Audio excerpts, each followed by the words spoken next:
best thing was, it came to the charts in 2 days. And everybody thought it was a fiddle because our managers' stores send in these, what is it, record things? Returns. And everybody down south thought, he's buying them himself or he's just filling the charts, you know. But he wasn't. Actually, we've been at it a long time before that. We've been to Hamburg. I think that's where we found our style. We developed our style because of this fellow he used to say, you've got to make a show for the people. And he used to come up every night shouting, Mac Show. So we used to Mac Show, and John used to dance around like a gorilla, and we'd all, you know, knock our heads together and things like that. Anyway, we got back to Liverpool and all the groups that were doing this sort of shadows type of stuff. And we came back, leather jackets and jeans and funny hair, macking show, which went down quite well.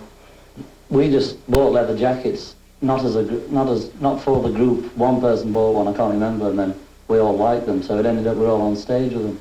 We'd always worn jeans because we didn't have anything else at the time, yeah. And then we went back to Liverpool and got quite a few bookings, you know, they all thought we were German. You know, we had builders from Hamburg and they all said, you speak good English, you know, things like that. So we went back to Germany and we had a bit more money the second time.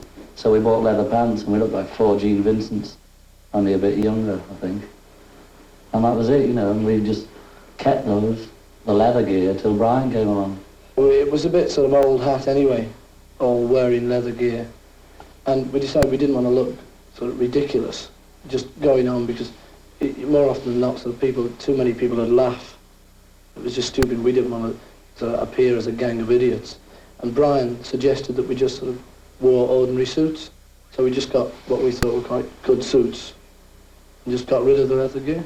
That was all. And you had yours pinched anyway. Oh yeah, I had my pants pinched anyway. We didn't laugh at it in Liverpool. We do like the fans and enjoy reading the publicity about us, but from time to time you don't realise that it's actually about yourself. You see your pictures and read articles about, you know, George Harrison, Ringo Starr, Paul and John, but you don't actually think, oh, that's me that I am in the paper.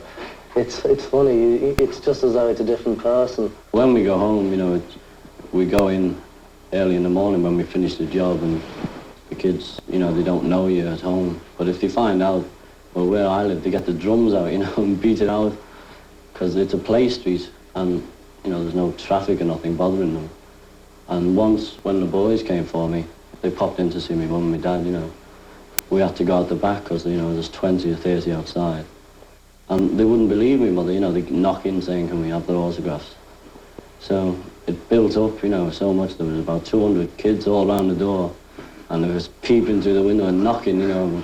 In the end, my mother was ill, you know, she was terrified out of her life, just all these kids and boys and girls and that, you know. They send us a lot of jelly babies and chocolates and things like that, because somebody wrote in one of the papers about presents and things that we had given to us, and John said he got some jelly babies, and I ate them. But ever since that, we've been inundated. We get about 2 ton a night. But the main trouble is they tend to throw them at us when we're on stage. And once I got one in my eye, which wasn't very nice. In fact, I've never been the same since. It all sounds complaining that, you know, we're not. We're just putting the point is that, you know, it affects your home more than it does yourself, you know, because you know what to expect. But your parents and your family, you know, they don't know what's happening. How long are you going to last? Well, you can't say, you know. You can be big-headed and say, yeah, we're going to last 10 years. But as soon as you've said that, you think, you know, we're lucky if we last 3 months, you know. Well, obviously we can't keep playing the same sort of music until we're about 40, because when we're sort of old men playing From Me to You, nobody's going to want to know at all about that sort of thing.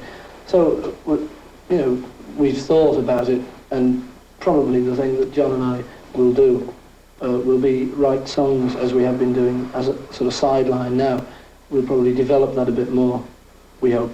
Who knows, at 40 we may not know how to write songs anymore. I hope to have enough money to go into a business of my own by the time we do flop. And I mean, we don't know, it may be next week, it may be 2 or 3 years, but I think we'll be in the business, either up there or down there, for at least another 4 years. I've always fancied having a ladies' hairdressing salon, you know, a string of them, in fact. And trot round in my stripes and my tails, you know. Like a cup of tea, madam?